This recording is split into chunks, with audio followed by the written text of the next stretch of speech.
Good morning, everyone. Good morning. Good morning. I'm sorry. I'm sorry. Well, I'm Keith Brooks from the Education Department, but I'm here as a part of the faculty development team. And Primetime is the BU Library Division. It's a collaboration with many different offices on campus with the Friends of the BU Library to encourage lifelong learning beyond the classroom, faculty, students, and staff. The season is winding down. Jay Rasmussen joined us this Thursday for the fourth Talk About Teaching session titled Engage Learning Strategies to Assist Students in Comprehension of Content Area Text. On Tuesday, May 10th, San Coast students will share about their experiences on their journey. And on Thursday, May 12th, Chris Gert will close out our season with a Not Ready for Primetime presentation. The title is In Search of a Usable Past. Pietism, thanks. Pietism in the historiography of Christian colleges and universities. And today we welcome Dr. Jone Tiffany as she presents Second Life, an innovative strategy for teaching inclusivity to nurses. Can we give her a hand? Welcome. Hello, everyone. Come on up to the front. I'll try not to stand in front of the screen here. I said I was more nervous today than I was at presenting at an international conference in January, and I said, I think it's just more intimate, you know. So I'm going to talk about my project that I did for my doctorate. It actually went over 2 years' time. And I'll give you a little bit of background about virtual worlds and about Second Life. And I have a little video to show you, and then I'll talk a little bit about my study.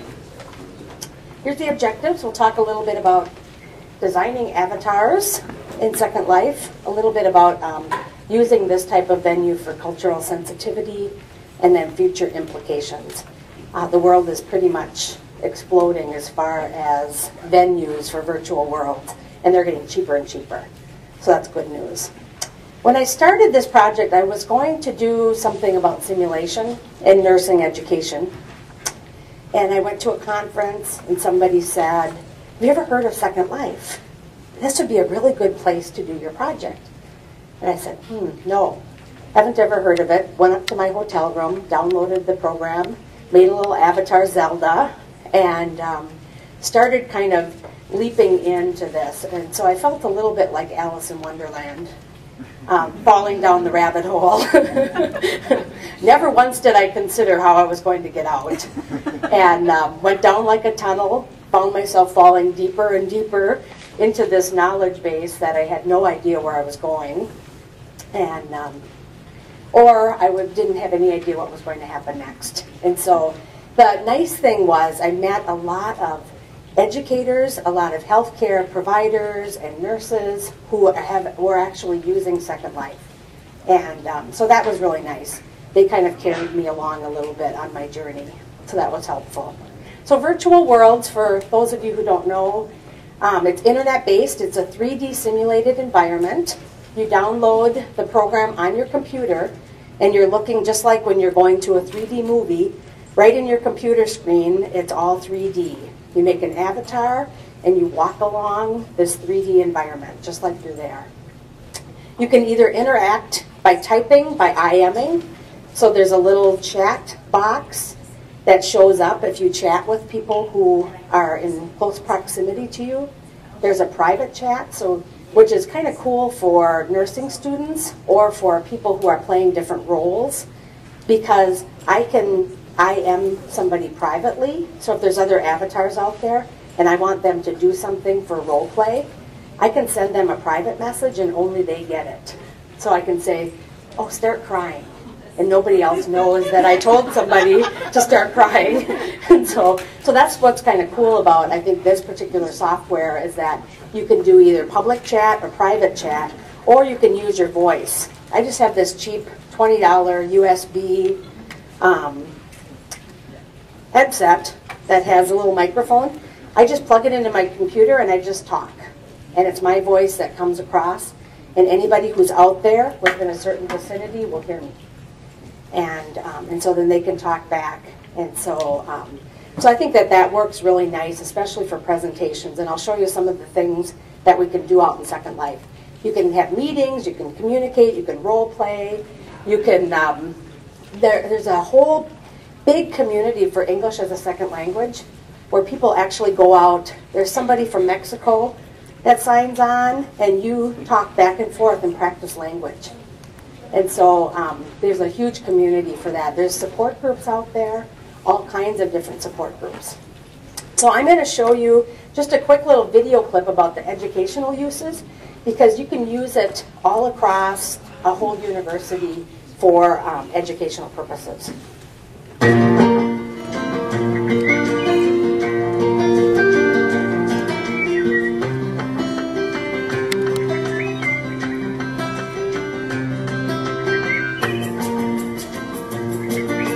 It's not unusual for people to ask me about the different educational options within Second Life. So rather than just simply post it on my website, I thought, why not create a short video just to give you a few ideas. Let's say, for example, that you teach humanities, or maybe literature, perhaps even theater, and you wanted to teach your students about Elizabethan England. Well, you could simply have them take on the role of a merchant, or a farmer, or even a female, just to get a sense of what life was like during that era. They could even perform a Shakespearean play, complete with live audience, all doable within Second Life.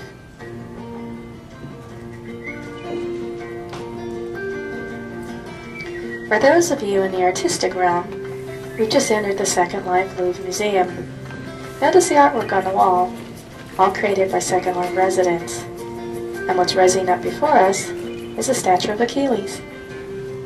If you take a look closely, you'll notice he's looking almost defiantly into the camera. I shift in one direction, and his eyes follow.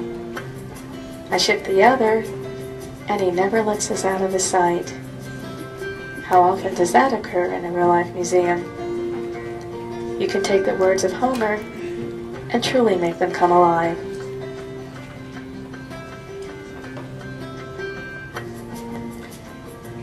For art students, Second Life is a wonderful opportunity to experiment with color, or shape, or design, and if you happen to teach curriculum that includes 3D modeling, it's a fantastic place for experimentation.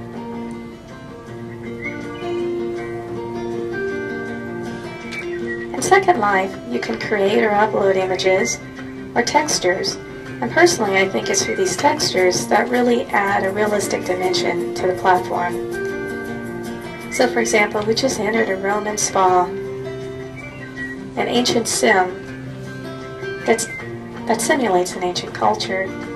What a great opportunity for those of you that teach history or archaeology to use this platform to make learning experiential.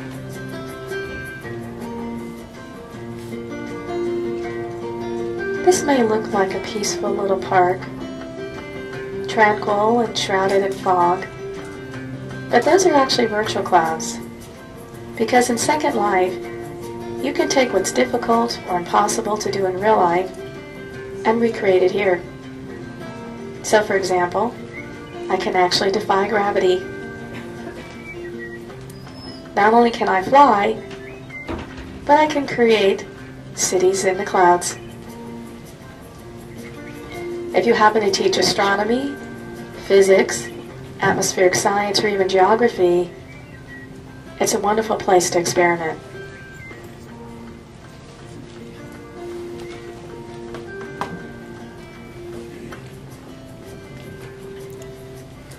To create actions or animations, such as simulated ice skating, snow falling, fire, or smoke, Second Life residents use a programming language called Linden Scripting Language, a useful tool particularly if you teach computer science, multimedia, or game design, a great way for your students to practice their skills.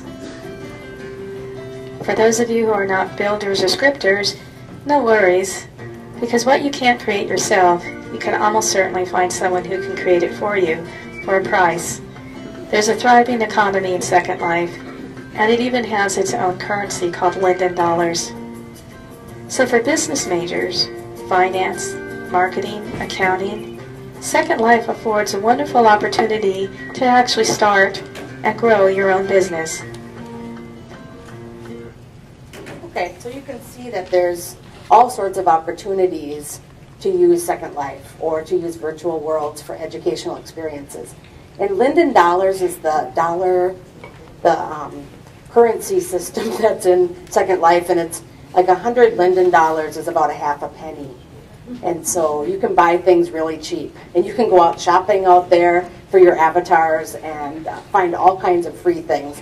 So my husband always says, "Oh, did you go shopping yesterday? For free?" He wants me to go out and spend my time in Second Life shopping, virtual shopping. So this is the island. This is Nightingale Isle. So this is my island. For my project, I purchased the island, and I found actually a person came to me who had been out in Second Life for a while, and you kind of get to meet people. And he said, "I will build your island for free. I need something to do," because he was disabled and he had had a lot of interaction with nurses in the past with his disability, and he wanted to be able to create a place for nursing students to come. And so this would have cost a lot of money to build, and he built it for me. So this is the hospital. It's 4 stories, and we're just kind of getting started on it. And I'll show you a picture in a minute. Here's a gathering place. This is you can sit on these waves with your avatar, and you hear the waves. So this winter, I took Zelda out there when I got sick of winter and sat and pretended I was on the island. There's an outdoor amphitheater. This is an education center. And then this is some offices. There's a library here. And it's all internet, hooked to the internet. So you can actually load virtual or digital books into this library. Click on the books as you're walking through and meeting your friends out there, and your books will open right on your computer. And so you can meet your friends out there and not haul your books with you if you don't want to, if you're at the coffee shop or if you're at someplace else. And that's important for nursing because we give them 5,000 pounds of books to carry around, and a lot of other majors too, history. And Lucy Johnson actually her avatar has an office here. I gave her an office in here. So she has it's a therapy office. It has some pillows and all kinds of things, and her avatar, Shiante, Sun Tzu, has an office out there. And we actually have a place up in the sky that you can teleport to as well. That's a meeting place. What's cool about Second Life is the voice chat and the public chat only goes a certain distance. So I could have 5 or 6 things going on at once on the island, and nobody would know what the other people were doing. And so there's people that do therapy out here that are psychologists because it's all password protected. I have the island protected so that I have to invite people to come here. It's been open for about 1.5 years, and now we're starting to do a little bit more organizing on it. So we said, we're just going to close it down. And you can also keep it closed so that whoever signs on can't go elsewhere. Because Second Life mirrors the world. And there's about 60,000 people signed on at any one time. And so what we're planning to do is make student avatars, and then people sign on with it, and they do their thing, and then they sign off. And so then they aren't out exploring the rest of the place that we can't kind of control what the environment's like. So there's lots of different things on Nightingale Isle. I started blogging right at the beginning, and let's see if it'll come up. Yep, here it is. So if you want to go look at this at the blog, it's just www.nightingaleisle.blogspot.com, and I blogged for it's about 2 years. There's Zelda on the treadmill. So, and this is a meeting. This person actually, I just met her out in Second Life, and we're sharing a slot at a conference. We're both presenting in an 1.5-hour slot in Orlando in June. And so she goes right before me and talks about her project. So that was really fun to meet her out there. There's all sorts of blogs about it. There's videos on here. So I've just been kind of blogging about the story as we went and as we built the island and about my project. This is a simulation debriefing room, or it can be just a meeting area. These screens here are live. You can type in a URL, You can play YouTube videos. You can play any kind of other videos. And you can also give PowerPoints out there. You just download your project as JPEGs. And then you pop them up on a screen. They have a little screen program. You pop them up there, and then the students can actually even click through it to do their own review. You can set up little review areas, and they can do their own review as they go as well. So that's kind of neat too, that they've got that whole system set up. You can stream music out there, so there's all kinds of things that you can do. Here's part of the emergency department. These monitors you can script just like Lairdal's, just like the Sim Man. So you can script in, you can have somebody that comes over and sits on the bed, and another person comes over and starts asking questions, and then you can have all sorts of things happen on the monitor. And so you can start having her have something go wrong. And then, because the screen, then what they would see is a big part of the monitor, and then they would see her and hear her voice. And so you can do that as well. Here's Zelda delivering a baby. So there's all sorts of chairs with animations in them. And then this is the conference area, a Nightingale Isle. So this is a video screen, and then these are, or this is the PowerPoint screen, and then these are video screens. And so people can teleport over. So you sign on and you click on Nightingale Isle, and then you can land in this area. And then one of the first things I did when I got into Second Life was attended an H1N1 conference, actually out there, that was a physician from Denmark and one from Delaware. They were pediatricians, talking about how H1N1 was exploding in their particular area that they lived, and what they were doing about it in public health. So they were sitting up there from their countries, and then there were people from all over the world that were sitting in chairs. And then you can type questions as they present. So they're sitting up there with their PowerPoint talking, and then the audience can type questions to them. So everybody's in their own home on their own computer, but you feel like you're attending a conference. So it's kind of an interesting phenomenon. Okay, so if we talk about making avatars, I always like to say one of the really important things about making avatars is that they look just like you. So there you go. I'm glad I don't have a strange sense of self. So, so you can make your avatars wear anything, so they can wear scrubs, they can wear regular clothes, and I'll show you what I did with the diverse avatars in my project. So you can purchase them out here for really cheap. So you can buy these diverse avatars, people of all different cultures, people with disabilities, different ages, and so you can just purchase these and name them and have them in your little bank. So you have an inventory that you keep all these in. And so then when you want to pull someone out to do a role play, if you want to have an elderly woman to role play with, then you would have someone sign that person on, and they would be the voice of them. When you first make an avatar, you just download a free program from Second Life. You can make your avatar, and then they send you to Orientation Island. And so you wander around and you fall on your face and try to fly. And so you get to go through all these, they have all these directions. It's amazing the education that they give you. There's a couple hours worth, and then there's probably, I bet there's 200 sites that you can go to learn how to move around. Because basically it gives you, you can either use your mouse, or it gives you a little kind of a marker, almost looks like a map, north, south, east, west, that you can move your avatar around with. You can turn them around so you can see what they look like, or you can have them fly, you can have them run, and then there's all kinds of animations. They can dance and skip and fly and do all kinds of things. So these are, this was a couple of my avatars from my project, and I'll talk about that, but we gave them orientation out in Second Life, and these were non-traditional students. They were masters in nursing education, so they weren't all just the young traditional students. And they caught on pretty well after 2 hours. I gave them a 2-hour kind of tutorial about how to do, and then we sent them out there, and they did pretty well. So if you talk about educational theory, we've got Rogers, Constructivism, experiential learning, and there's a lot of you can go out and send your students out to do their own building and their own creating as well, if that's what your objective is.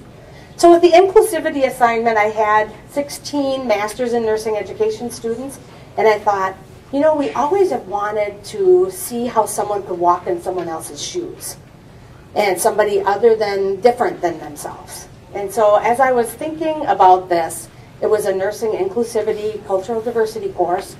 I thought, we could use Second Life to make different diverse avatars and then assign them randomly to these students, and then they would have to see what it was like, because there's 60,000 people, and in the literature, in the gaming literature especially, they talk about projective identity, and they talk about how we as people project ourselves into the gaming. If you're playing the game or if you're role playing, it's part of you because you are the person playing. And so so I had him read this article, which was really interesting. It was about somebody who had done a couple studies out in the virtual world of Second Life as well. And it was ugly in a world where you can choose to be beautiful. And so, and some of my students had that same kind of experience when people talked to them. So they got their 2 hours, they took their envelope that was sealed with a bio and a picture of their avatar, and they couldn't open it till they got home because I didn't want them to talk about it to each other. And so they went home, opened their envelope, and then their first assignment was that they had to journal about how they felt about being this person, or us being assigned this person.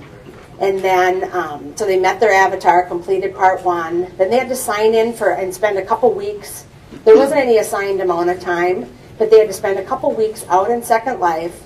And these are Masters in Nursing students, so I felt okay with, and the IRB was okay with them doing that.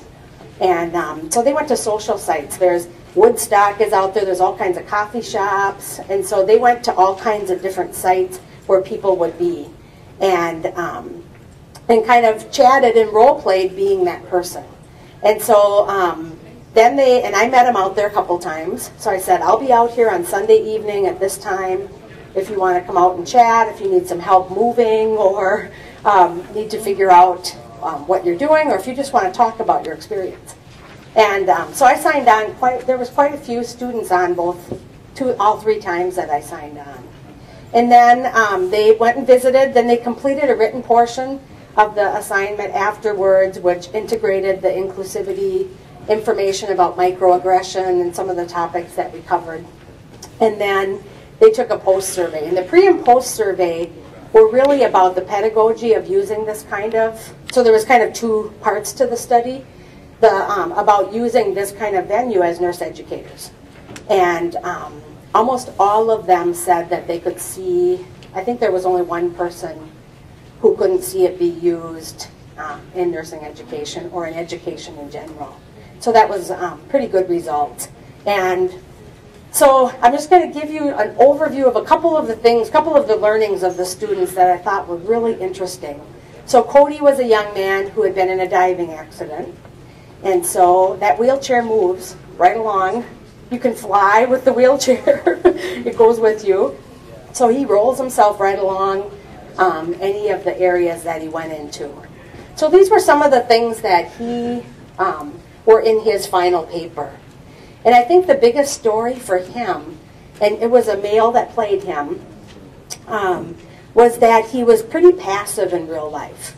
And he was a nurse, and he found that he always was overworked. People gave him a lot of things to do, and he didn't feel like he could. Was assertive enough to be able to say, this isn't really fair. I'm really overworked right now. So he just kind of took it on himself. And he said by going out in Second Life for 3 weeks, he practiced being assertive with other people. And he said that in real life, in work, he was able to apply that and be more assertive in the workplace. And so there's a lot of studies right now that talk about that. People who have social anxiety disorder that go out with their therapist, they sign on and they practice these social skills, and then they're able to actually get jobs and transfer it to real life. So I thought that was fascinating that because they gave a final presentation the last night of class, and he said, I have found my voice. I can't believe it. What a difference it is at work. So I thought, wow. I mean, sometimes you set out on story or doing projects and you have no idea, like Alice, what's going to happen. This particular student was really interesting because she was a millennial. So she was the youngest one in the class. I think she had gone right on after nursing school because she couldn't get a job. And she went in thinking, I'm a millennial. I will love this. I know what I'm doing. She hated it. And she couldn't figure it out. And she was so frustrated that she couldn't figure it out. But she said her biggest learning was really about not putting people in boxes because of age, because of culture, because of whatever it is that we, put people in silos about. She said, I learned that I can't make assumptions with my students in the future or with my patients. So I thought that was really interesting that she said, I really learned a lot out of struggling with it because I went in thinking, I've got this beat. I know what I'm doing. Javon, he had a story. He was in a gang, and so it was interesting. The person who played Javon always looks perfect, and so when she was presenting, she said, I didn't want to be seen with the homeless avatar. Isn't that interesting? She said that they were signed on together on the same area, and she said she kept walking away from her classmate because she didn't want to be seen with the homeless avatar. So, I mean, it was fascinating, some of the things that came out of it. She said, I projected my own biases on my avatar, and that's right out of the literature about projective identity. Because we're the ones driving the avatar, so of course there's going to be some of the things about us. No matter what. This was a really interesting story. The person who played Lodi was a young, fit male who exercised 2 hours a day. And he was just randomly assigned to her. And so he presented the last night of class, and he got up there and he said, this was really stupid. Nobody talked to me.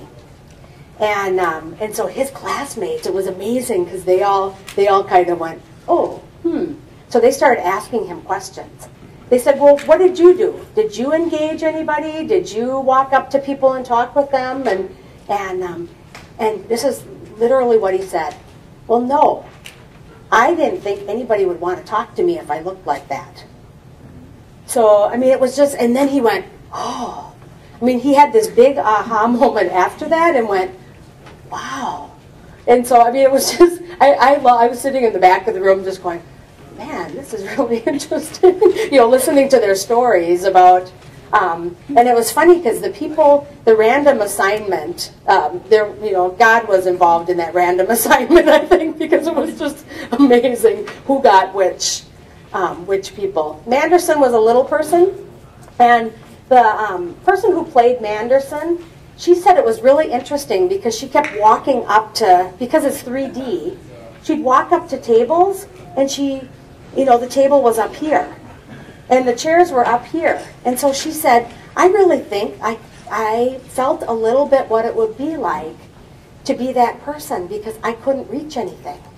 And when people talked with me, they were up here, and I was down here. And so that was really interesting. She goes, it was the strangest phenomenon. I'm walking along going, oh, I can't reach that. And so I thought that was interesting too.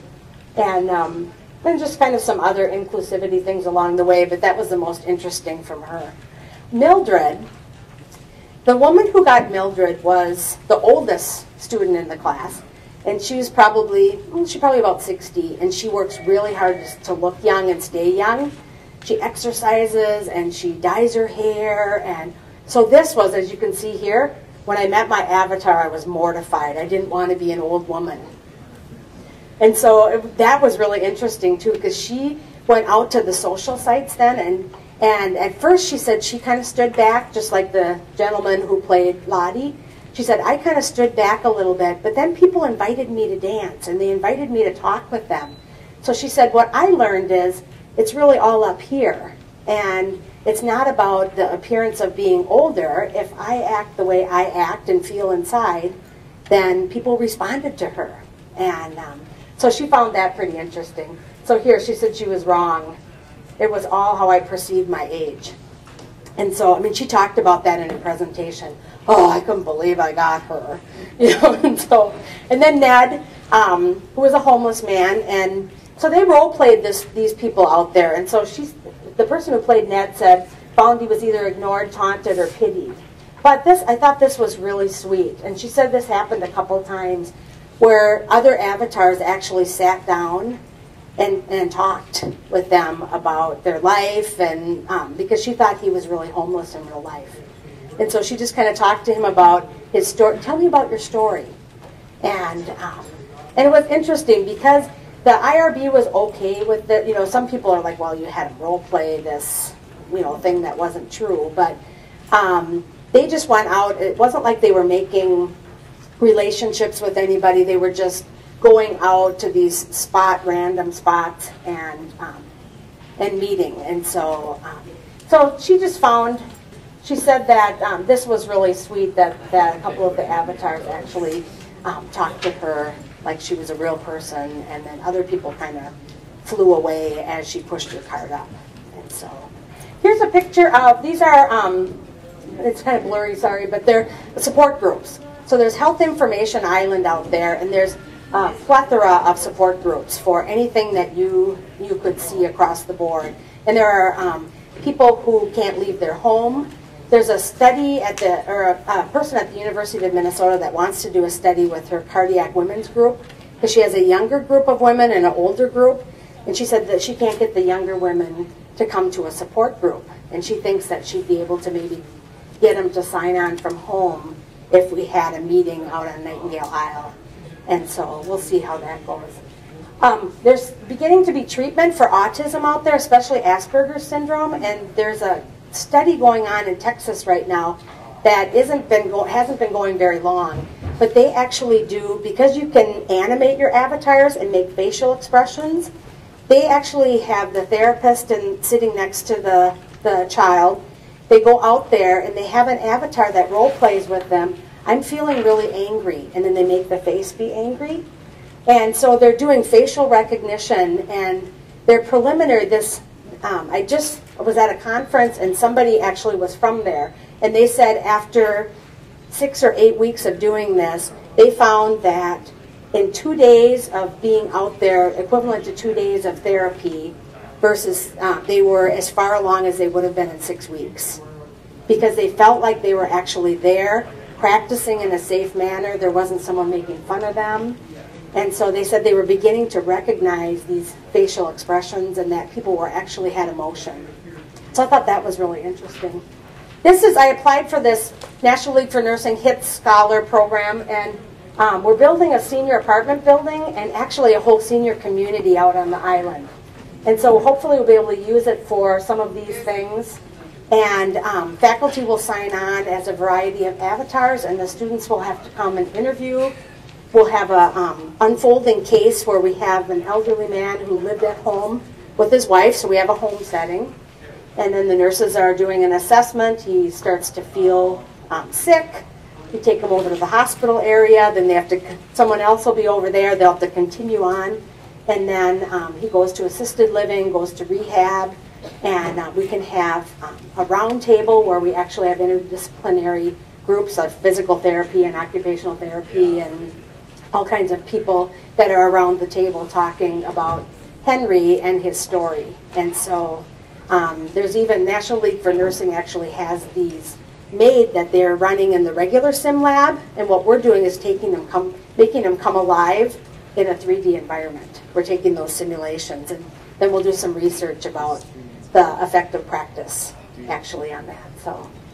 So that's that. Here's these are just some pictures of, these are the original or the beginning kind of, our things will look better. But this is the bedroom as seen by a patient.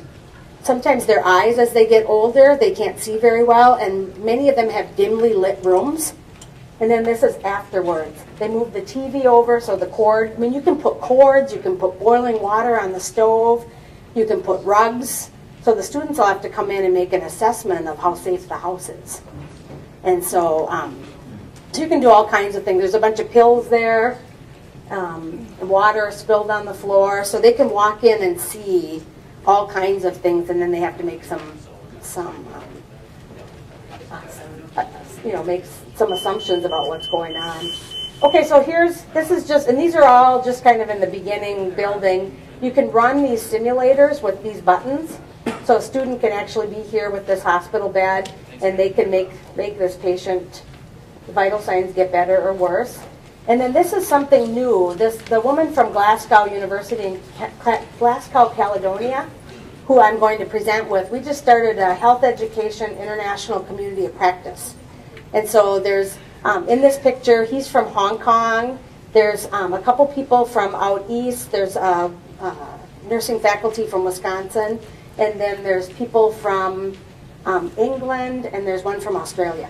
And so we're all going to kind of share. This is Caledonia's lab, their nursing lab. It looks exactly like their lab in real life. And they have this bot here. He actually is programmed, so the students walk up to him and ask him how he's feeling, and he says, I'm having chest pain. And then they have him respond to certain questions, so you don't even need somebody. He's a robot. And so here's just some other pictures of a big IV pump that they can practice on while they're out there. And that's it. So, any questions? Yeah, wow.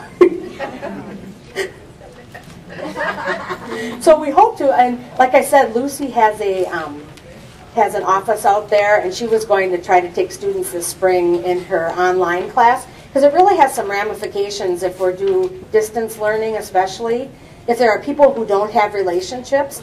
Because in the literature, and I personally have felt, that you get to know people when you're out there because you're talking with them and there's a sense of presence.